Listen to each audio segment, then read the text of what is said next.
कार्तिक कथा 11वां अध्याय। नारद जी ने कहा, एक समय जलंधर पत्नी सहित असुरों से सम्मानित हो सभा में बैठा था तो परम कीर्तिवान श्री शुक्राचार्य जी वहां पहुंचे, जिनके तेज से सब दिशाएं प्रकाशित हो गईं। गुरु जी को आता देख असुरों सहित सागर पुत्र ने उठकर बड़े आदर से उनको प्रणाम किया। तेजस्वी शुक्राचार्य जी ने सबको आशीर्वाद दिया। फिर एक आसन पर बैठकर सब दैत्य श्री यथा स्थान पर बैठ गए और सागर पुत्र ने नम्रता से यह प्रश्न किया, हे गुरुजी, राहु का सिर किसने काटा था? आप हमें यह बतलाएं। इस पर श्री शुक्राचार्य जी ने विरोचन पुत्र हिरण्यकश्यप और उसके धर्मात्मा पौत्र का परिचय देकर देवताओं और असुरों द्वारा समुद्र मंथन को संक्षेप में सब कथा कहकर यह बतलाया कि जब समुद्र से अमृत निकला तो उसे देव रूप से राहु पीने चला। इस पर इंद्र के पक्षपाती भगवान विष्णु ने राहु का सिर काट डाला। यह सुनने के साथ ही जलंधर के नेत्र लाल हो गए। उसने बड़ा क्रोध किया। फिर अपने धस्मर नामक दूत को बुलाकर गुरु का कहा हुआ सब वृतांत सुनाया और उसे यह आज्ञा दी, तुम शीघ्र ही इंद्रपुरी में जाकर इंद्र को मेरी शरण में लाओ। धस्मर जलंधर का बड़ा निपुण दूत था। वह शीघ्र ही इंद्र की सुधर्मा नामक सभा में जा पहुंचा और जलंधर के शब्दों में कहा, हे देवता धम, तुमने समुद्र को क्यों मथा और मेरे पिता के सब रत्नों को क्यों ले लिया? ऐसा करके तुमने अच्छा नहीं किया। यदि तू अपना भला चाहता है तो उन सब रत्नों सहित देवताओं के साथ मेरी शरण आ, अन्यथा हे सुराधम, मैं सत्य कहता हूँ, तेरा राज्य ध्वंस हो जाएगा। इस पर इंद्र बहुत विस्मित हुआ और कहने लगा, पहले सागर ने मेरे भय से सब पर्वतों को अपनी कुक्षी में क्यों स्थान दिया और मेरे शत्रु दैत्यों की क्यों रक्षा की? इसी कारण मैंने उनके सब रत्न हरण कर लिए हैं।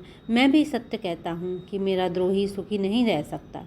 इंद्र की बात सुनकर वह दूत शीघ्र ही जलंधर के पास आया और सब बातें उसे कह सुनाईं, जिन्हें सुनते ही वह दैत्य मारे क्रोध के अपने होंठ काटने लगा और देवताओं को जीतने के लिए उसने उद्योग आरंभ किया।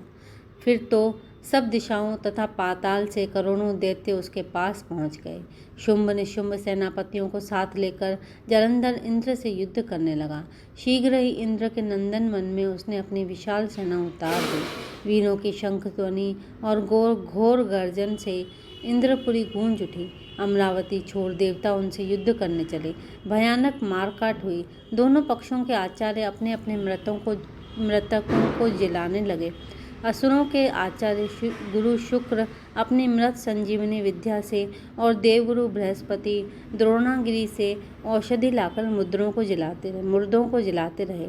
इस पर जलंधर ने अपने गुरु शुक्राचार्य जी से क्रुद्ध होकर कहा, मेरे हाथ से मरे हुए देवता जी कैसे पाते हैं? जिलाने वाली विद्या तो सब आपके पास ही है, फिर यह क्या बात है? इस पर श्री शुक्राचार्य जी ने देवगुरु श्री बृहस्पति जी द्वारा द्रोणागिरी से औषधि लाकर देवताओं के जिलाने की बात कह दी। यह सुनकर जलंधर और भी क्रोध हो गया। श्री शुक्राचार्य जी ने कहा, क्रुद्ध क्यों होते हो? यदि शक्ति हो तो द्रोणागिरी पर्वत को उखाड़ कर समुद्र में फेंक दो, तब मेरे कथन की सत्यता प्रमाणित हो जाएगी। इस पर जलंधर क्रुद्ध होकर शीघ्र ही द्रोणागिरी पर्वत के पास जा पहुंचा और अपनी भुजाओं द्वारा उसे जड़ से उखाड़ कर समुद्र में फेंक दिया। यह भगवान शंकर का तेज था। इसमें जलंधर की कोई विचित्रता नहीं। पश्चात वह सागर पुत्र युद्धभूमि में आकर बड़े वेग से देवताओं का संहार करने लगा।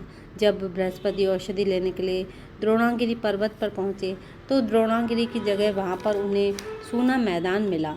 तो वह भयभीत होकर देवताओं के पास आए और कहा कि युद्ध बंद कर दो, तुम लोग अब जलंधर को नहीं जीत सकोगे। पहले इंद्र ने जो भगवान शंकर का अपमान किया था, यह उसी का फल है। यह सुनकर देवता युद्ध की आशा त्याग अत्यंत ही व्याकुल हो इधर उधर भाग निकले। सिंधु सुत निर्भय होकर अमरावती में प्रविष्ट हो गया। इंद्र आदि देवताओं ने गुफाओं में शरण ली। बोलो श्री कृष्ण भगवान की जय। लक्ष्मी नारायण भगवान की जय। बाबा आत्मदास महाराज जी की जय। कार्तिक कथा 12वां अध्याय। श्री नारद जी ने कहा, तब जलंधर को अपनी खोज में आते देखकर इंद्र आदि देवता भय कंपित होकर वहां से भी भाग निकले। भागकर वह वैकुंठ से भगवान विष्णु के पास पहुँचे। फिर देवताओं ने अपनी रक्षा के लिए उनकी स्तुति की। देवताओं की उस दीन वाणी को सुनकर करुणा सागर भगवान विष्णु ने उनसे कहा, देवताओं, तुम भय को त्याग दो, युद्ध में मैं शीघ्र ही उस जलंधर को देखूंगा। ऐसा कहने के साथ ही भगवान गरुड़ पर जा बैठे। तब देवताओं सहित उन्हें युद्ध क्षेत्र की ओर प्रयाग करते देख समुद्र तनया लक्ष्मी के नेत्रों में जल भर आया और उन्होंने कहा, हे नाथ, यदि मैं सर्वदा आपकी प्रिय हूँ और भक्त हूँ तो मेरा भाई आप द्वारा युद्ध में कैसे मारा जाना चाहिए। इस पर भगवान विष्णु ने कहा, यदि तुम्हारी ऐसी ही प्रीति है तो मैं उसे अपने हाथों से नहीं मारूंगा, परंतु युद्ध में तो जाऊंगा ही, क्योंकि देवताओं में मेरी बड़ी स्तुति की है। ऐसा कहकर शंख चक्र गदा पद्मधारी भगवान विष्णु गरुड़ पर चढ़े हुए शीघ्र ही युद्ध के उस स्थान में जा पहुँचे जहाँ पर कि जलंधर विद्यमान था। विष्णु के तेज से अर्पित देवता सिंहनाद करने लगे। फिर तो अरुण के अनुज गरुड़ के पंखों की प्रबल वायु से पीड़ित हो दैत्य इस प्रकार घूमने लगे जैसे आंधी से बादल आकाश में घूमते हैं। तब अपने वीर दैत्यों को पीड़ित होते देखकर जलंधर ने क्रुद्ध होकर भगवान विष्णु को अद्भुत वचन कहकर उन पर कठोर आक्रमण कर दिया।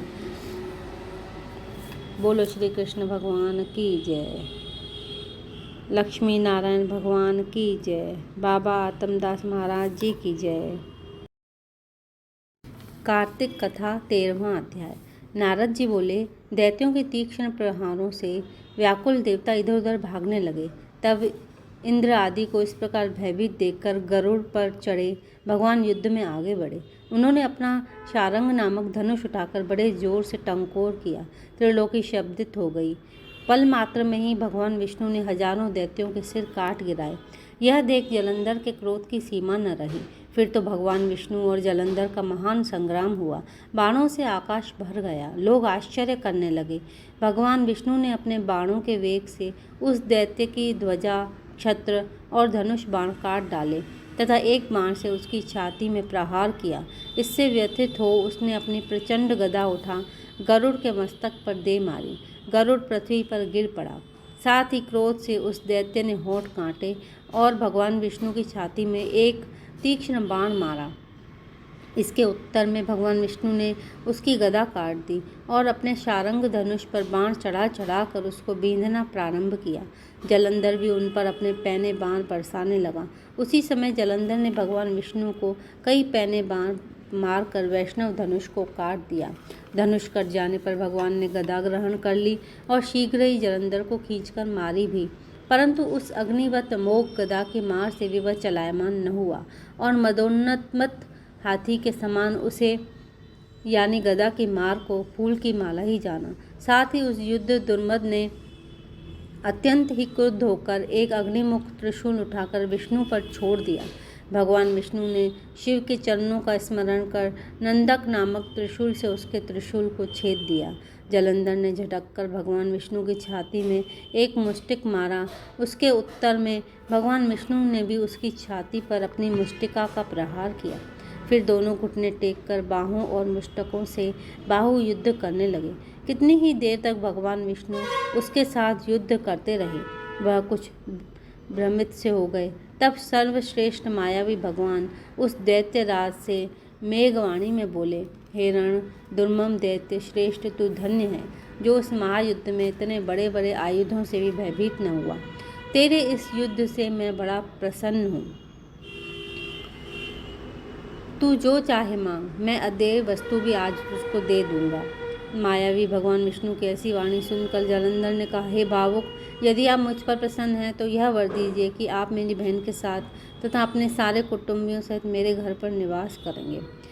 नारद जी कहते हैं, उसके ऐसे वचन सुनकर भगवान विष्णु को खेद तो हुआ, किंतु उसी क्षण उन देवेश ने तथास्तु कह दिया। अब भगवान विष्णु सब देवताओं के साथ जलंधरपुर में जाकर निवास करने लगे। जलंधर अपनी बहन लक्ष्मी और देवताओं सहित भगवान विष्णु को वहां पाकर बड़ा प्रसन्न हुआ। फिर तो देवताओं के पास जो रत्न आदि थे उनके स्थानों पर दैत्यों को स्थापित कर जलंधर पृथ्वी पर आया। निशुंभ को पाताल में स्थापित किया और देव दानव यज्ञ गंधर्व सर्प राक्षस मनुष्य आदि सबको अपना वशवर्ती बनाकर त्रिभुवन पर शासन करने लगा। उसने धर्मानुसार सुपुत्रों के समान प्रजा का पालन किया। उसके धर्मराज में सभी सुखी थे। बोलो श्री कृष्ण भगवान की जय। लक्ष्मी नारायण भगवान की जय। बाबा